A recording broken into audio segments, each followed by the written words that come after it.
Hello students, welcome to PAL Study Center.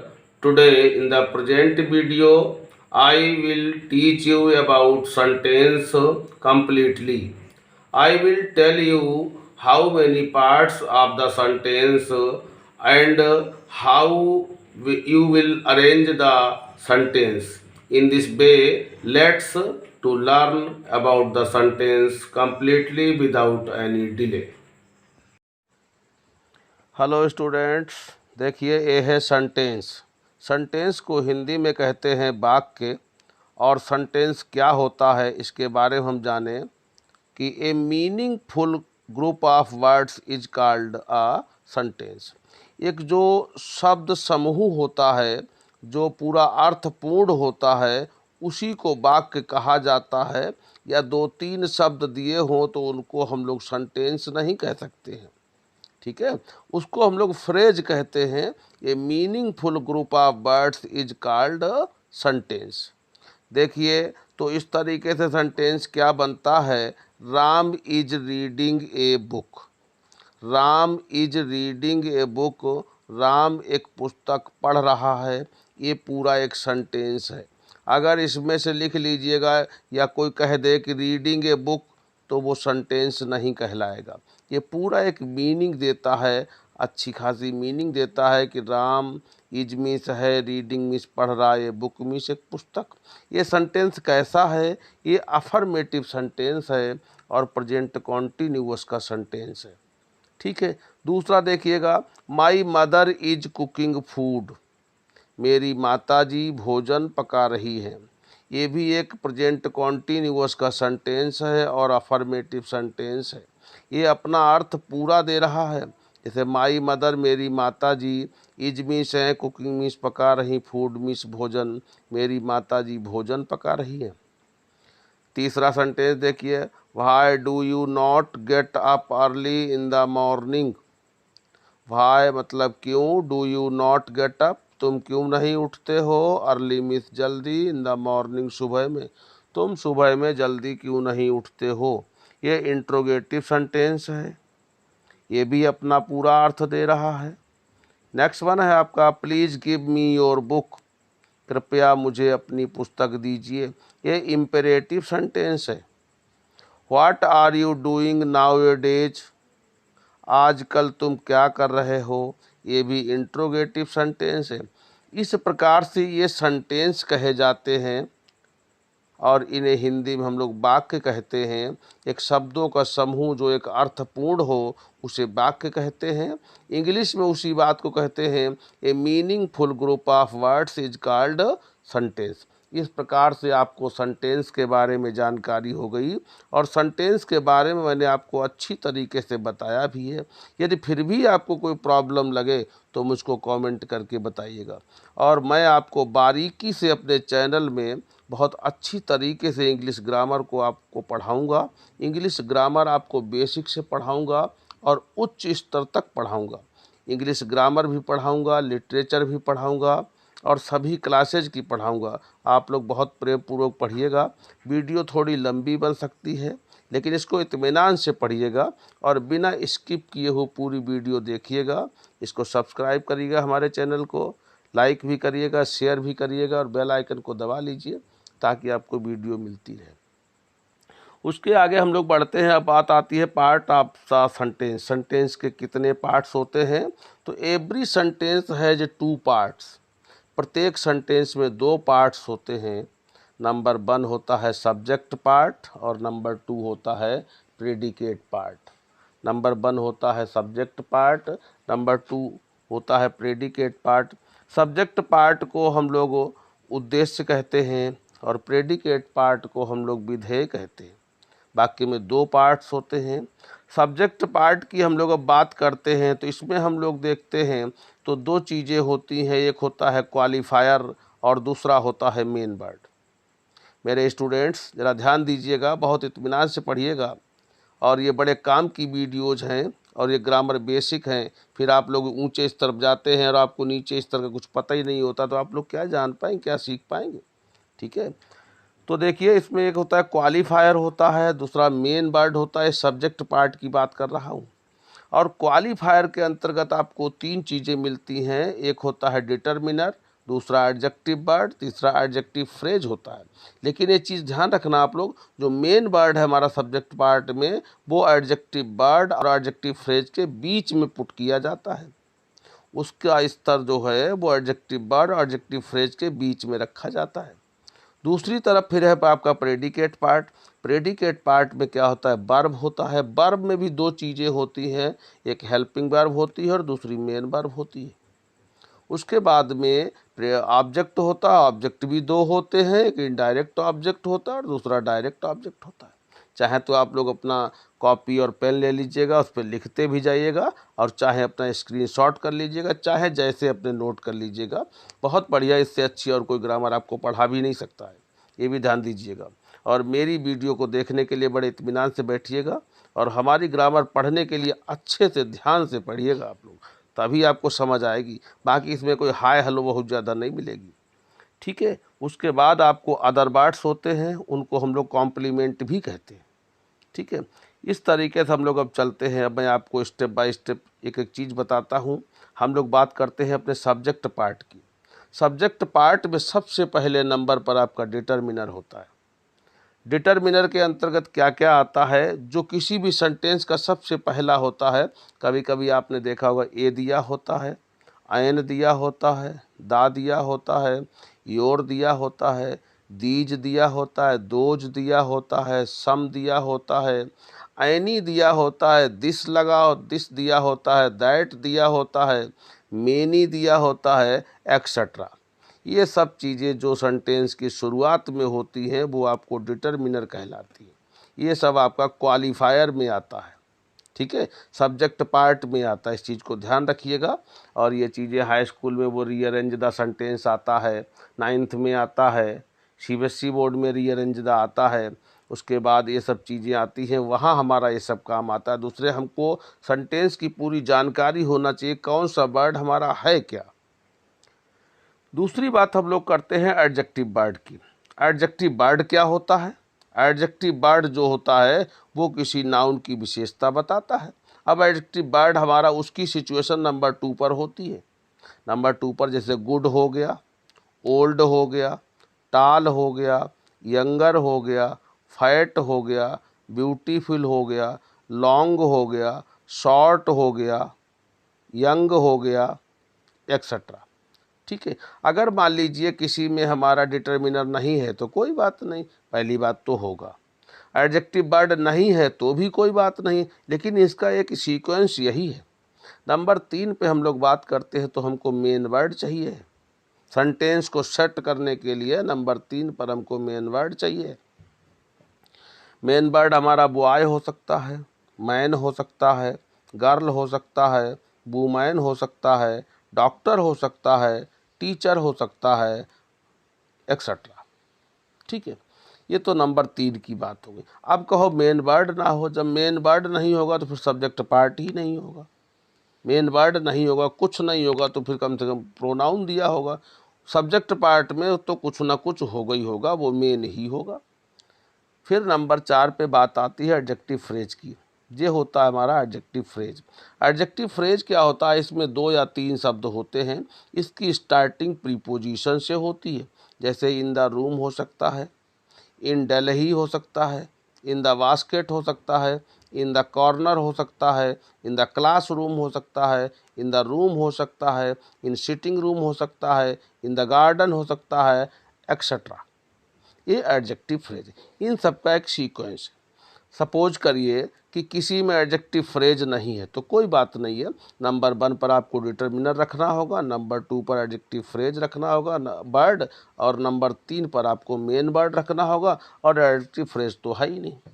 Suppose करिए किसी वाक्य में एडजेक्टिव वर्ड भी नहीं है तो नंबर 1 पर आपको डिटरमिनर चाहिए, नंबर 2 पर फिर आपको मेन वर्ड चाहिए। और सपोज करिए कि किसी में चारों चीज़ें हैं तो फिर नंबर 1 पर आपको डिटरमिनर चाहिए, फिर आपको एडजेक्टिव वर्ड चाहिए, फिर आपको मेन वर्ड चाहिए, फिर आपको एडजेक्टिव फ्रेज चाहिए। चलिए मैं ये सब चीज़ें आगे चल के आपको बताऊंगा, आगे एक्सरसाइज भी आपको करवाऊंगा। अब हम लोग बात करते हैं प्रेडिकेट पार्ट की, ठीक है। बड़े ध्यान से देखिएगा। बड़े ध्यान से देखिएगा, वीडियो को स्किप मत करिएगा। प्रेडिकेट पार्ट में देखिए सबसे फर्स्ट पर क्या होता है, हेल्पिंग वर्ब होती है। ये तो सब्जेक्ट पार्ट हमारा हो गया। जब हम लोग प्रेडिकेट पार्ट की बात करते हैं तो उसके बाद उस पर हमारा हेल्पिंग वर्ब होती है। हेल्पिंग वर्ब में क्या होता है, डू हो सकता है, डज हो सकता है, डिड हो सकता है, इज हो सकता है, आर हो सकता है, एम हो सकता है, बाज हो सकता है, वर हो सकता है, हैज हो सकता है, हैव हो सकता है, हैड हो सकता है, बिल हो सकता है, सैल हो सकता है, बिल भी हो सकता है, सैल भी हो सकता है, has been, have been, had been. ठीक है, can, could, may, might, will, would, shall, should, ये सब हमारी हेल्पिंग वर्ब्स हैं। ठीक है, ये सब हेल्पिंग वर्ब्स हैं। इनकी हमें प्रेडिकेट पार्ट में सबसे पहले नंबर पर आवश्यकता है, इन्हीं को ढूंढिएगा आप रीअरेंज करने के लिए। उसके बाद जब आपको ढूंढना है तो मेन वर्ब ढूंढिएगा। कभी कभी ऐसा होता है हेल्पिंग वर्ब नहीं भी हो सकती है, तो मेन वर्ब की फर्स्ट फॉर्म ढूंढिएगा। भाई प्रेजेंट इंडेफिनिट में, सिंपल में हमारा फर्स्ट फॉर्म लगती है। सेकेंड फॉर्म ढूंढिएगा, पास्ट इंडेफिनिट में हमारी सेकेंड फॉर्म लगती है, हेल्पिंग वर्ब नहीं होती है। थर्ड फॉर्म ढूंढिएगा, थर्ड फॉर्म होगी तो फिर हेल्पिंग वर्ब जरूर होगी। ठीक है, तो थर्ड फॉर्म तो हमारी परफेक्ट के टेंस में लगती है या फिर पैसिव वॉइस में लगती है। आईएनजी फॉर्म ढूंढिएगा, जब आईएनजी फॉर्म होगी तो फिर हेल्पिंग वर्ब भी जा रहे हैं बाज वर्ब जरूर दिया होगा, क्योंकि आईएनजी फॉर्म तो हमारी कॉन्टिन्यूअस में लगती है। ठीक है, इस तरीके से पहले हेल्पिंग वर्ब, अगर हेल्पिंग वर्ब नहीं है तो कोई बात नहीं, फिर मेन वर्ब ढूंढिएगा, मेन वर्ब मिलेगी आपको। ठीक है, उसके बाद हम लोग चलते, फिर हमको चाहिए होता है ऑब्जेक्ट। अब ऑब्जेक्ट भी हमारे दो प्रकार के होते हैं। एक ऑब्जेक्ट हमारा होता है इनडायरेक्ट और एक ऑब्जेक्ट हमारा होता है डायरेक्ट। ठीक है, इनडायरेक्ट ऑब्जेक्ट में व्यक्ति होते हैं मोस्टली, जैसे हिम होता है, हर होता है, दम होता है, कोई व्यक्ति का नाम हो सकता है, राम, सीता, श्याम, मोहन, रोहन, और मी हो सकता है, एक्सेट्रा। डायरेक्ट ऑब्जेक्ट में इसमें मोस्टली वस्तुएं होती हैं। ये पेन हो सकता है, ये बुक हो सकती है, ये चेयर हो सकती है, ठीक है, ये पेंसिल हो सकती है, एक्सेट्रा। अब देखिए डायरेक्ट ऑब्जेक्ट और इनडायरेक्ट ऑब्जेक्ट कैसे पहचानते हैं आप लोग, ये भी तो बात आती है कि कौन सा डायरेक्ट ऑब्जेक्ट और कौन सा इनडायरेक्ट ऑब्जेक्ट है। इसकी पहचान करने के लिए देखिए, मैंने तुम्हें एक पुस्तक दी। जब मैंने तुम्हें एक पुस्तक दी तो I gave U a book, तो ये इसमें यू ऑब्जेक्ट है और ये बुक भी ऑब्जेक्ट है। तो मैंने तुमको एक पुस्तक दी, तो मैंने जब पकड़ी तो पुस्तक पहले पकड़ी, तो पुस्तक हमारे टच में पहले है, इसलिए वो डायरेक्ट ऑब्जेक्ट है। और यू, तुम बाद में आए, तुमको बाद में, तुमको मैंने पुस्तक दी तो तुम बाद में आए ना, मैंने पुस्तक दी, पुस्तक मैंने पहले पकड़ी, तुम बाद में आए, तो तुम हो गए इनडायरेक्ट। ऐसे देख लीजिएगा। ठीक है, ये तो हो गए आपके इनडायरेक्ट ऑब्जेक्ट और डायरेक्ट ऑब्जेक्ट। दूसरी चीज़ है, इनडायरेक्ट में क्या होता है, व्यक्ति भी होते हैं और डायरेक्ट में वस्तुएं होती हैं, चीज़ें होती हैं। उसके बाद हम लोग बात करते हैं अदर वर्ड्स आते हैं, और इन्हें हम लोग कॉम्प्लीमेंट भी कहते हैं, पूरक भी कहते हैं, बाकी का पूरक। इसमें टू द मार्केट हो सकता है, इन द मार्केट हो सकता है, टू स्कूल हो सकता है, इन द रूम हो सकता है, इन द क्लास हो सकता है, टुडे हो सकता है, टुमारो हो सकता है, सैटरडे हो सकता है। बाकी को पूरा करने के लिए और भी कई बहुत सारे शब्द होते हैं जो हो सकते हैं, उनको हम लोग कॉम्प्लीमेंट कहते हैं और अदर वर्ड्स भी कहते हैं। क्लियर हुआ बच्चों? देखिए मेरे प्यारे प्यारे विद्यार्थियों, यहाँ तक आपके समझ आया होगा। ये हमारा एक तरीके से सेंटेंस के बारे में हम लोग जान गए कि सेंटेंस में क्या क्या चीज़ें होती हैं। अब मैं आपको सेंटेंस का विश्लेषण करवाता हूँ। देखिए एक वाक्य दिया है, एग्जाम्पल के तौर पर मैं आपको समझाता हूँ, और एग्जाम्पल मैं आपको खूब ढेर से समझाऊंगा। जब आपके अच्छे तरीके से समझ आ जाएगा तब आप समझ लीजिए आपके समझ आ गया, आपको कहीं जाने की ज़रूरत भी नहीं पड़ेगी। तो एक वाक्य दिया है, ए बॉय बॉक्स। अब इसमें ए बॉय जो दिया है वो तो हमारा है सब्जेक्ट पार्ट, और बॉक्स जो दिया है वो हमारा है प्रेडिकेट पार्ट। अब इसमें ए जो दिया है वो डिटर्मिनर है, और बॉय जो दिया है वो मेन वर्ड है। ये पूरा दोनों शब्द मिला करके सब्जेक्ट पार्ट है, और बॉक्स जो है वो मिला करके हमारा प्रेडिकेट है। देखिए बेटा, तो सेकेंड सेंटेंस दिया है, a kind boy came.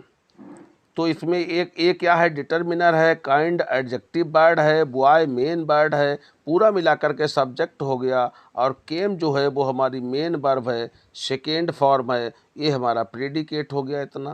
Third sentence में देखते हैं हम लोग हैं, एन ओल्ड मैन डाइड। अब इसमें क्या है, एन हमारा डिटर्मिनर है, ओल्ड हमारा एडजेक्टिव वर्ड है, मैन हमारा मेन वर्ड है, तीनों को मिला करके सब्जेक्ट पार्ट हो गया, और फिर हमारा डाइड जो है वो मेन वर्ब की सेकेंड फॉर्म है, और ये हमारा प्रेडिकेट पार्ट है। फिर हम लोग बात करते हैं माई यंगर सिस्टर पास्ड। यहाँ पर माई यंगर सिस्टर इतना सब्जेक्ट पार्ट है, मतलब वर्ब से पहले का जितना भाग है वो सब सब्जेक्ट पार्ट है, और वर्ब सहित आगे का वो प्रेडिकेट पार्ट है। तो माई हमारा डिटर्मिनर है, यंगर हमारा एडजेक्टिव वर्ड है, सिस्टर हमारा मेन वर्ड है, कुल मिलाकर के तीनों शब्द जो है वो सब्जेक्ट पार्ट में आते हैं, और पास्ड जो है वो हमारी मेन वर्ब है। ठीक है इस तरीके से हमारा प्रेडिकेट पार्ट है। उसके बाद देखते हैं the little girl sang. The little girl sang जो दिया है, इसमें देखिए द हमारा डिटर्मिनर है, लिटिल हमारा एडजेक्टिव वर्ड है, गर्ल हमारा मेन वर्ड है, और ये तीनों शब्द मिला करके हमारे सब्जेक्ट पार्ट में आते हैं।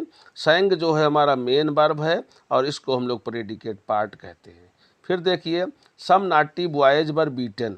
तो सम हमारा डिटर्मिनर है, नाटी हमारा एडजेक्टिव वर्ड है, बॉयज हमारा मेन वर्ड है। ठीक है, ये तीनों मिला करके हमारे सब्जेक्ट पार्ट बन गया। समझ में आ रहा है बेटा?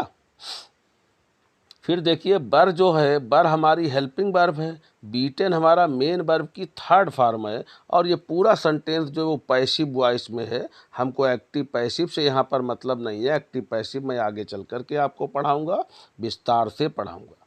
ठीक है, तो यहाँ पर देखिए सम और नाटी और बॉयज इतना हमारा सब्जेक्ट है, वर और बीटेन इतना हमारा प्रेडिकेट पार्ट है। ठीक है, उसके बाद दिया some dishonest persons stole the purse. तो सम हमारा डिटर्मिनर है, डिसऑनेस्ट हमारा एडजेक्टिव वर्ड है, पर्सन्स हमारा मेन वर्ड है। सीक्वेंस सेट करने का यही है बेटा आपको, और ये कुल मिला करके हमारा सब्जेक्ट हो गया। स्टोल हमारा मेन वर्ब है, द पर्स हमारा ऑब्जेक्ट है, और वो हमारा है डायरेक्ट ऑब्जेक्ट है। ठीक है, क्योंकि ये वस्तु है। फिर देखिए a strong enemy was defeated. ये हमारा डिटर्मिनर है, स्ट्रॉन्ग हमारा एडजेक्टिव वर्ड है, इनेमी हमारा मेन वर्ड है, इतना कुल मिला करके सब्जेक्ट पार्ट हो गया। बाज हमारा हेल्पिंग वर्ब है, और डिफीटेड हमारा मेन वर्ब है, और वो थर्ड फॉर्म है क्योंकि ये पैसिव वॉइस में है। ये हमारा प्रेडिकेट पार्ट हो गया कुल मिला करके। The old man in the room is fat. The हमारा डिटर्मिनर है, ओल्ड हमारा एडजेक्टिव वर्ड है, मैन हमारा मेन वर्ड है। इन द रूम जो है हमारा एडजेक्टिव फ्रेज है, ध्यान दीजिएगा। The old man in the room, the हमारा डिटर्मिनर है, ओल्ड हमारा एडजेक्टिव वर्ड है, मैन हमारा मेन वर्ड है, इन द रूम हमारा एडजेक्टिव फ्रेज है। इसमें सब्जेक्ट पार्ट की चारों चीज़ें हैं। इज हमारा हेल्पिंग वर्ब है, फैट हमारा एडजेक्टिव वर्ड है, लेकिन वो हमारा हेल्पिंग वर्ब का ऑब्जेक्ट है। कुल मिलाकर के आगे प्रेडिकेट पार्ट कहलाता है। ठीक है, इसके आगे हम लोग चलते हैं सम बैड पीपल क्वारल्ड। सम हमारा डिटर्मिनर है, बैड हमारा एडजेक्टिव वर्ड है, पीपल हमारा मेन वर्ड है, ये सब मिला करके सब्जेक्ट पार्ट बन गया। क्वारल्ड हमारा जो है वो मेन वर्ब है। ठीक है बेटा, वीडियो थोड़ी लंबी होती जा रही है, कोई बात नहीं, ध्यान से देखिएगा आप लोग। ही राइट्स अ लेटर, ही हमारा जो है ये प्रोनाउन है, ये हमारा सब्जेक्ट है। ठीक है, और राइट्स अ लेटर ये हमारा प्रेडिकेट पार्ट है। इसमें राइट्स हमारी मेन वर्ब है, ये लेटर हमारा ऑब्जेक्ट है, और वो कैसा ऑब्जेक्ट है, वो हमारा डायरेक्ट ऑब्जेक्ट है। फिर देखिए माई फादर लव्स मी। तो माई फादर जो है वो नाउन है, वो सब्जेक्ट पार्ट है, लव्स हमारी मेन वर्ब है, मी हमारा ऑब्जेक्ट है, और कैसा ऑब्जेक्ट, इनडायरेक्ट ऑब्जेक्ट है, और ये हमारा प्रेडिकेट पार्ट है जिसमें वर्ब और ऑब्जेक्ट है। फिर है माई फादर बॉट ये watch for my brother in the market. बहुत ध्यान से देखिएगा, माई फादर यहाँ पर नाउन है, ये सब्जेक्ट है, बॉट जो है सेकेंड फॉर्म है, ये मेन वर्ब है, ये वॉच हमारा ऑब्जेक्ट है, और कैसा ऑब्जेक्ट है, ये डायरेक्ट ऑब्जेक्ट है। फॉर्म इस के लिए प्रीपोजिशन है, माई ब्रदर हमारा ऑब्जेक्ट है, वो इनडायरेक्ट ऑब्जेक्ट है। In the market other words और कॉम्प्लीमेंट कहलाता है। तो मेरे पिताजी ने एक घड़ी मेरे भाई के लिए बाज़ार में खरीदी। मेरे पिताजी ने बाज़ार में मेरे भाई के लिए घड़ी खरीदी। ये हमारा सेंटेंस बन करके तैयार हुआ। और इन द मार्केट ये अदर वर्ड्स, और इन्हें कॉम्प्लीमेंट भी कहते हैं। फिर है आपका आई टीच देम इंग्लिश और डेली इन द मॉर्निंग। ठीक है, इस वाक्य को ऐसे भी लिख सकते हैं कि I teach English to them daily in the morning. यहाँ पर क्या किए, जो ऑब्जेक्ट हमारे दो है, एक देम है और दूसरा हमारा इंग्लिश है, इनको स्थान चेंज कर दिए। इंग्लिश को पहले ले आए, देम को आगे ले गए, तो टू देम लगाया। मीनिंग दोनों का सेम है और दोनों सेंटेंस बिल्कुल सही है। देम को पहले रखा तो इंग्लिश से पहले टू नहीं लगता है, इंग्लिश को पहले लाए, देम को आगे ले गए तो टू लगाना पड़ेगा। ठीक है, तो देखिए आई हमारा प्रोनाउन है जो फर्स्ट पर्सन का प्रोनाउन है, ये सब्जेक्ट पार्ट कहलाता है। टीच हमारा मेन वर्ब है। दम हमारा ऑब्जेक्ट है और वो ऑब्जेक्ट है इनडायरेक्ट। इंग्लिश ऑब्जेक्ट है, वो है डायरेक्ट। और डेली इन द मॉर्निंग ये अदर वर्ड्स और कॉम्प्लीमेंट कहलाते हैं। टीच से लेकर के इन द मॉर्निंग तक ये सब का सब प्रेडिकेट पार्ट है। इस तरीके से ये सब सेंटेंस के बारे में है। ये पहली स्टेप है ग्रामर की, बड़े अच्छे तरीके से इसको देखिएगा। एक बार ना समझ आए तो दोबारा इसको दोबारा से देख लीजिए, दोबारा ना समझ आए तीसरी बार देख लीजिए, चाहे जितनी बार देख लीजिए, और कॉपी पेन लेकर के इसको नोट कर लीजिएगा। इससे अलग हट करके कहीं जा ही नहीं सकते हैं रीअरेंज द सेंटेंस। ठीक है, अब हम लोग आओ थोड़ा एक्सरसाइज के बारे में बात करते हैं। Let's do exercise. हम लोग देखते हैं, हमने सेंटेंसेस तो आपको बहुत दे दिए हैं एक्सरसाइज में करने के लिए। आप प्रेम पूर्वक इनको करिएगा, अगर कोई दिक्कत लगे तो बताइएगा, और नेक्स्ट वीडियो मैं आपको इसकी सॉल्यूशन की बना दूंगा। ठीक है, और यहाँ पर मैंने आपको 30 सेंटेंस दिए हैं, इनको आप आराम से अपने बनाइएगा और देखिएगा। इनमें से 5-5 सेंटेंस में दोनों एक्सरसाइजेज के आपको बनवाता हूँ, शुरुआती 5-5। देखिए पहला सेंटेंस दिया है ब्लैंक स्पेस, फिर उसके बाद केम एस्टरडे। तो यहाँ पर क्या है, ओल्ड है, हिज है, फ्रेंड है। अब मैंने देखिए सब्जेक्ट पार्ट खाली है, आपको सब्जेक्ट पार्ट में फिलअप करना है। जब सब्जेक्ट पार्ट में फिलअप करना, सबसे पहले आपको क्या चाहिए, डिटर्मिनर उठा लो, हिज, हिज ले लिया। नंबर 2 पर फिर क्या चाहिए आपको, एडजेक्टिव वर्ड उठा लो, ओल्ड, ओल्ड ले लो। मेन वर्ड फ्रेंड हो गया, क्या बन गया, हिज ओल्ड फ्रेंड, उठा के भर लो। नंबर 2 में सैट हेयर दिया है, प्रेडिकेट पार्ट दिया है। फैट मैन ए, तो ए हमारा डिटर्मिनर है, ए फैट हमारा एडजेक्टिव वर्ड है, मैन हमारा मेन वर्ड, तो ए फैट मैन सैट हेयर बन गया। तीसरा देखिए क्वारल्ड दिया है, तो सम बॉयज नाटी, तो सम नाटी बॉयज। सम हमारा डिटर्मिनर है, नाटी हमारा एडजेक्टिव वर्ड है, बॉयज हमारा मेन वर्ड है, उठा के भर लिया, तो क्या बन गया, सम नाटी बॉयज। चौथा है इज ये फेमस डॉक्टर, तो दिया ब्रैकेट में हिज ब्रदर एल्डर, तो उठा के भर लो, हिज एल्डर ब्रदर। ठीक है, 5th number will go there tomorrow, तो इसमें क्या दिया, फ्रेंड्स दिया, माई दिया, तो उठा के my friends will go there tomorrow. अब देखिए 10 सेंटेंस आप सेल्फ करिएगा, सब कुछ हम ही नहीं बताएंगे, खुद भी कुछ करिएगा। उसके बाद नेक्स्ट वीडियो में इसको पूरा सोल्यूशन दे दूंगा।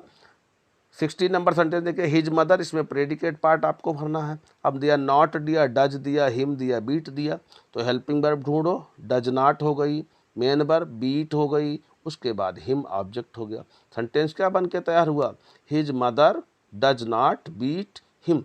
दिमाग को थोड़ा खुला भी रखिएगा, ध्यान से देखिए, दिमाग इधर उधर नहीं होना चाहिए। सेकेंड नेक्स्ट सेंटेंस है द सर्वेंट, फिर दिया फूड दिया, फॉर दिया, कुक्स दिया, आस दिया, तो यहाँ हेल्पिंग वर्ब तो है नहीं, मेन वर्ब देखिए क्या है, कुक्स। द सर्वेंट कुक्स, पकाता है। पूछो जरा क्या पकाता है, तो फूड मिलेगा, ऑब्जेक्ट किसके लिए, फॉर अस, ये भी ऑब्जेक्ट है। तो क्या बन के सेंटेंस तैयार हुआ, the servant कुक्स food for us. Understand. Next one, she blank space एस्ली फाउंड सर्वेंट हर, तो शी फाउंड, क्या फाउंड, हर सर्वेंट, कैसा, एस्ली, तो सेंटेंस बन के रेडी हुआ, शी फाउंड हर सर्वेंट एस्ली। उसके बाद देखिए our friend decided by train to leave the in morning. Our friend main verb ढूंढिए, डिसाइडेड काहे के लिए, to leave in the morning by train, या टू लीव बाई ट्रेन फिर इन द मॉर्निंग, इसका कोई फर्क नहीं पड़ना। Our friend decided to leave, इतना तो ठीक रहेगा, decided to leave by train in the morning, या our friend decided to leave in the morning by train, there is no problem. The teacher blank space his work got at angry. The teacher got angry at his work. The teacher got angry at his work. इस तरीके से देखिए, मैंने आपको sentence के बारे में बताया, अच्छे से समझाया। आप ध्यान से इसको समझिएगा। अगर कोई दिक्कत लगे तो मुझको बताइएगा। मैं आपको स्टेप बाय स्टेप ग्रामर की एक एक वीडियो बना के, एक एक टॉपिक की सब वीडियोज बना के अपलोड करूंगा और आपको समझाऊंगा, आपको पढ़ाऊंगा। आप लोग मुझे भी अप्रिशिएट करते रहिए, मोटिवेट करते रहिए, हमारी वीडियो को लाइक करते रहिए, शेयर करते रहिए। ठीक है, थैंक यू।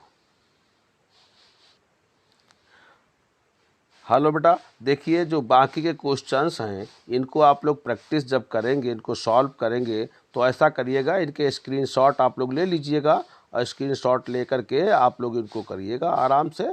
फिर कोई दिक्कत लगे तो मुझको बताइएगा, ठीक है। स्क्रीनशॉट आप लोग ले लीजिएगा, देयर इज़ नो प्रॉब्लम,